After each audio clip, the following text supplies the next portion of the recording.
দেশের শীর্ষ telecom operator গ্রামীণফোনকে পেছনে ফেলে দিয়েছে প্রতিদ্বন্দ্বী রবি আজিয়াটা। জানা গেছে আয় ও মুনাফা দুদিকেই 2025 সালের হিসেবে জিপিকে পেছনে ফেলে সবার উপরে রবি। মজার বিষয় হচ্ছে একই সময়ে রবির গ্রাহক সংখ্যা বেড়েছে আর গ্রামীণফোন হারিয়েছে তাদের মূল্যবান গ্রাহক।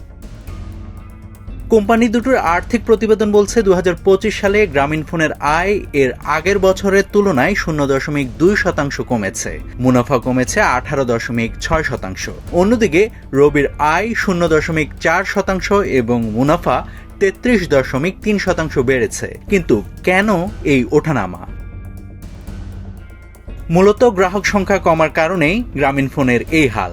বছর শেষে গ্রামীণফোনের মোট গ্রাহক সংখ্যা 0.5% কমে 8,39,00,000-এ দাঁড়িয়েছে। অন্যদিকে রবির সক্রিয় গ্রাহক সংখ্যা 1.2% বেড়ে হয়েছে 5,74,00,000। কিন্তু জিপির মতো একটা সেবার গ্রাহক হঠাৎ কেন কমে গেল?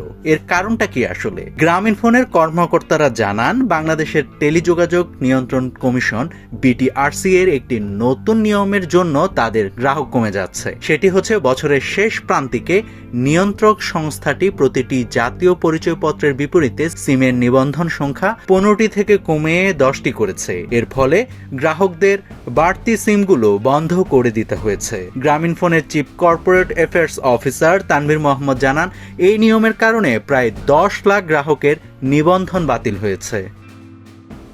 বছর শেষে গ্রামীণফোনের ইন্টারনেট ব্যবহারকারীর সংখ্যা ছিল 4,87,00,000।